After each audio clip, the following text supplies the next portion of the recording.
Hello, bienvenue dans ce live, j'espère que vous allez bien, je suis Sandrine Carl et dans le live d'aujourd'hui, on va faire une distinction qui me paraît essentielle aujourd'hui, surtout à notre période, à notre époque, au moment auquel on est en train de vivre parce que je ne sais pas si c'est une question de génération, honnêtement, ou si ça a toujours existé et que j'en étais pas autant consciente. Mais en tout cas, aujourd'hui, on va faire la différence entre avoir un esprit critique et avoir un esprit de critique, parce que ce n'est pas la même chose.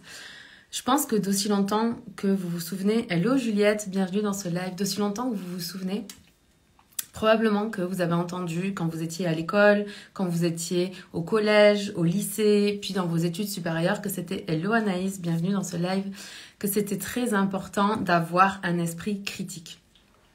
Et qu'est-ce qu'un esprit critique? L'esprit critique, c'est la capacité à discerner, la capacité à se remettre en question, la capacité à accepter des informations, des connaissances, des savoirs, des choses que l'on n'a pas encore et qui potentiellement pourraient nous servir dès lors que ça rentrerait dans notre champ de conscience. Hello Seb, bienvenue dans ce live. Donc, l'esprit critique, c'est notre capacité à être à l'écoute, à être ouvert pour recevoir l'information et en même temps d'avoir une capacité de discernement, de savoir, ok, est-ce que c'est bon pour moi ou est-ce que c'est pas bon pour moi? Pour moi, l'esprit critique, c'est comme j'entends quelque chose que j'ai déjà entendu et puis je vais pas réagir avec mon esprit de critique. Non, mais ça, je le sais déjà parce que là, je suis dans mon ego. Je vais plutôt me demander, ok, comment... Attendez, j'ai envie d'éternuer.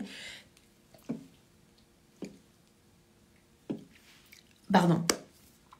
Je vais plutôt me demander, au lieu de me dire non mais ça je le sais déjà, je vais me dire ok, qu'est-ce que je peux apprendre de ça?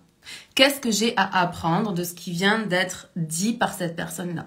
Oui, peut-être que je l'ai déjà entendu une fois, peut-être que je l'ai déjà entendu 100 fois, mais rappelez-vous qu'on est toujours en train de monter en spirale ascendante vers le haut. On est constamment comme ça, en train de tourner, de se rapprocher de plus en plus et de mieux en mieux de qui on est profondément. Parce que la vérité, c'est que quand on arrive dans ce monde, notre identité est créée en fonction de notre environnement. C'est-à-dire qu'on a nos antennes à l'extérieur, on se branche sur nos parents, sur notre famille, puis sur l'école, puis sur la société, puis sur le travail pour savoir comment est-ce qu'on doit se comporter, de quelle manière on doit penser, qu'est-ce qu'on doit apprendre pour être bien vu.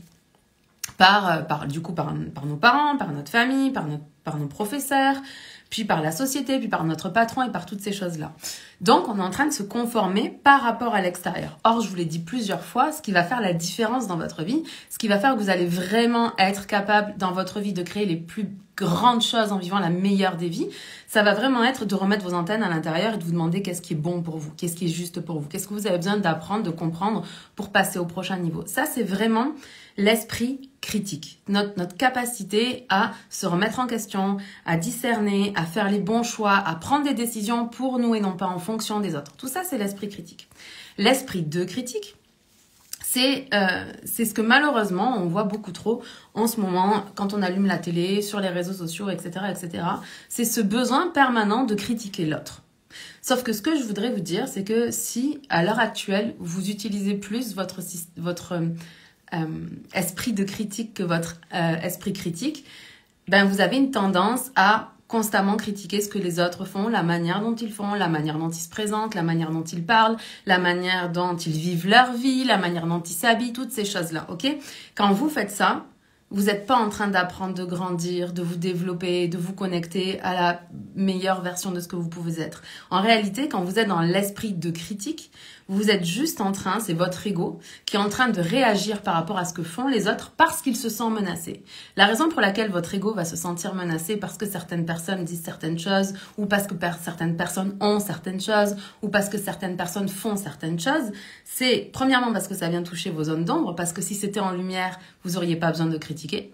Comme si quelqu'un se présente sur les réseaux sociaux et ses vêtements ne sont pas repassés, bah, c'est pas très important là. C'est pas le plus important. Moi, je suis toujours en train de vous dire que le plus important, c'est le message. C'est pas le messager. Et encore moins comment le messager est habillé. Donc ça, c'est un esprit de critique. Et pour vraiment faire la distinction, que vous compreniez bien, c'est que... Hello Manon, bienvenue dans ce live. Pour faire la distinction, ce sur quoi je voudrais attirer votre attention, c'est que si votre ego, il se sent menacé et qu'il veut préserver son intégrité, c'est très probablement parce que ça vient activer des zones d'ombre chez vous ou parce que votre estime de vous elle n'est pas assez grande aujourd'hui pour que vous ayez suffisamment d'amour pour vous, suffisamment de confiance en vous, une suffisamment belle image de vous-même pour que ce que font les autres, ce que disent les autres, la manière d'agir, la manière de faire, les mots que les autres utilisent, etc. Vous n'avez pas assez d'estime de vous pour rebrancher vos antennes à l'intérieur et considérer que chacun est libre, chacun a sa vérité et que du coup, vous n'êtes pas en contact avec votre vérité. À ce moment-là, vous avez trop vos antennes à l'extérieur et la preuve de ça, c'est que vous passez votre temps à vous comparer à ce que disent les autres, à ce qu'ont les autres, à ce que font les autres. Quand quelqu'un réussit, quelque chose que je peux très souvent observer sur les réseaux sociaux, il va recevoir une déferlante de critiques sur les réseaux sociaux de personnes qui vont l'attaquer sur des détails de sa vie, sur une présentation, sur une faute d'orthographe ou de grammaire dans un texte ou quand la personne elle parle, plutôt que de voir le chemin parcouru par cette personne-là et s'en inspirer pour faire votre propre parcours pour aller vers ce que vous voulez vraiment. Donc, mon invitation ici, elle est très simple, c'est commencer par observer vraiment, puis soyez honnête avec vous-même, soyez vraiment dans l'intégrité vis-à-vis de vous-même. Vous n'avez pas besoin de vous juger, vous n'avez pas besoin de vous auto-flageller, vous n'avez pas besoin de vous saboter, vous avez juste besoin de vous dire, ok, où est-ce que j'en suis aujourd'hui? Est-ce que sur cette espèce de continuum, on va dire, où d'un côté on aurait l'esprit de critique et de l'autre côté on aurait l'esprit critique, où est-ce que je me situe? Est-ce que je passe plus de temps à essayer d'apprendre, de comprendre, de grandir, de servir, d'en apprendre un petit peu plus sur moi, de faire le travail intérieur qui est tellement exigeant, c'est vrai que c'est exigeant, de se remettre en question, de savoir ce qui est bon pour nous, d'aller oser expérimenter pour savoir si ça nous plaît, si ça nous plaît pas, plutôt que d'écouter ce que disent Pierrette, Paulette, Jacqueline ou les influenceuses, mais vraiment de savoir qu'est-ce qui est bon pour vous. Qu'est-ce qui est bon pour vous? Parce que ce qui est bon pour une personne n'est pas nécessairement bon pour vous. Et la seule façon de savoir si cette chose-là, elle va faire une grande différence dans votre vie, qu'elle va vous permettre d'être plus heureuse, d'être plus accomplie, de vous lancer dans les projets que vous avez vraiment envie de réaliser, ben c'est en expérimentant ça. C'est en étant attentif et ouvert à ce qui pourrait bouger dans votre réalité et qui pourrait avoir un vrai impact sur ce que vous avez vraiment envie de vivre. Si vous êtes ouvert et que vous recevez l'information, ensuite vous avez une capacité de discrimination. Ça veut dire discriminer, ça veut pas dire discriminer les autres. Ça veut dire faire la différence entre quelque chose qui est de l'ordre de la projection d'une personne, elle projette sa réalité sur vous en vous disant c'est comme ça et c'est pas autrement, puis vous avez un libre arbitre, ou c'est de vous dire ok, est-ce que j'aurais pas intérêt à penser comme cette personne-là? Parce que je vous l'ai dit 1 million de fois, ce sont nos pensées et nos croyances qui créent notre réalité. Parce que nos interprétations que l'on fait par rapport à nos circonstances sont des croyances ou des pensées qui créent des émotions. Les émotions nous font agir, réagir ou proagir ou ne pas agir du tout. Et c'est ces actions qui créent les résultats qu'on a dans notre vie. Donc si aujourd'hui, le résultat que vous voulez dans votre vie, vous ne l'avez pas, potentiellement, si vous étiez plus ouvert à l'histoire d'une personne qui a fait ce que vous vouliez réaliser, à quelqu'un qui a parcouru un certain parcours, etc. Et que vous étiez attentif à ce que la personne, elle dit pour comprendre comment est-ce que vous pourriez l'appliquer dans votre vie et comment est-ce que ce truc-là pourrait vous servir. Ou alors, au contraire, quelqu'un vous dit de faire quelque chose, puis vous sentez dans votre corps que c'est pas la bonne chose pour vous. Vous n'avez pas besoin de critiquer cette personne-là. Vous avez juste besoin de vous dire, ok, j'entends, mais je sens là que c'est pas bon pour moi. Ok, ben vous êtes en train de vous respecter. Mais quand vous vous respectez, vous n'avez pas besoin de manquer de respect à quelqu'un d'autre. Vous voyez ce que je veux dire?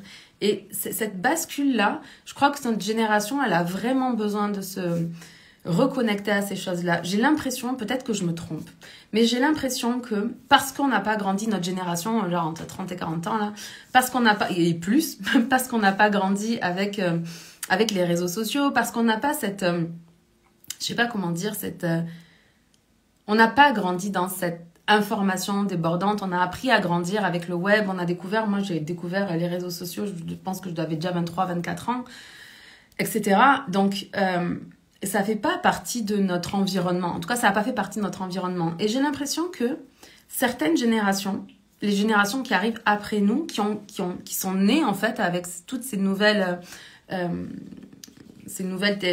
technologies de communication, d'information et de communication, toutes ces nouvelles technologies, pour eux, c'est évident. C'est-à-dire que je vois bien comment fonctionnent la génération qui est en dessous de moi. S'ils aiment quelqu'un, ils suivent cette personne. S'ils n'aiment pas cette personne, ils la suivent pas. Terminé.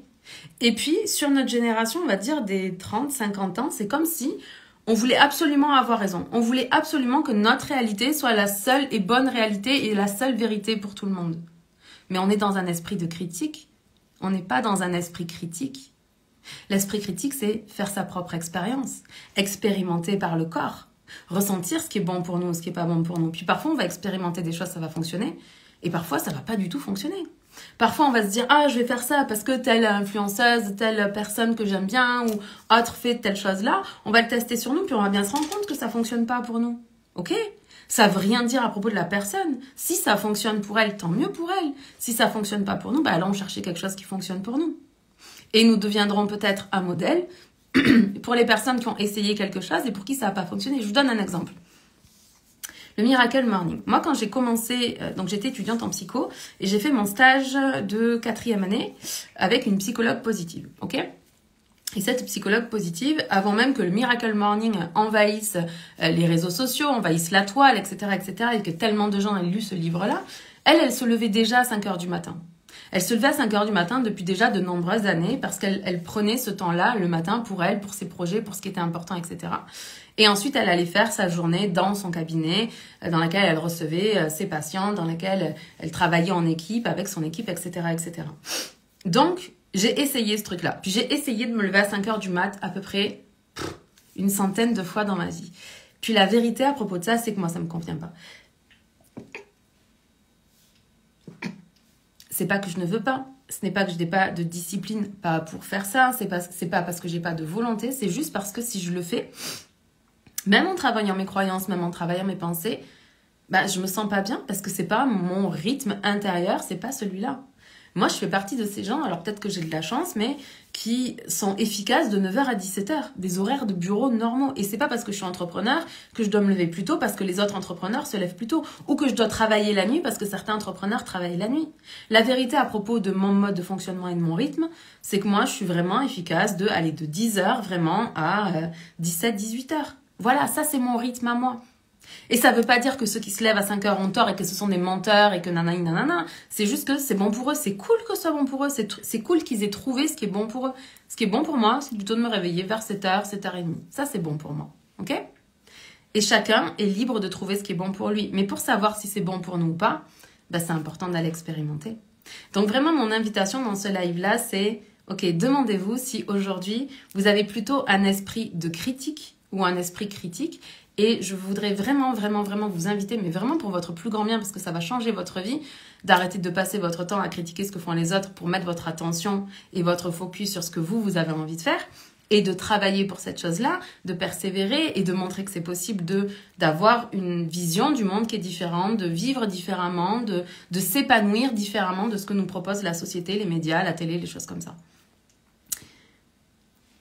C'était mon invitation pour aujourd'hui. J'espère sincèrement que ça vous servira. Je vous aime, je vous embrasse de tout mon cœur, de toute mon âme, de toutes mes forces. On se parle demain. Bye!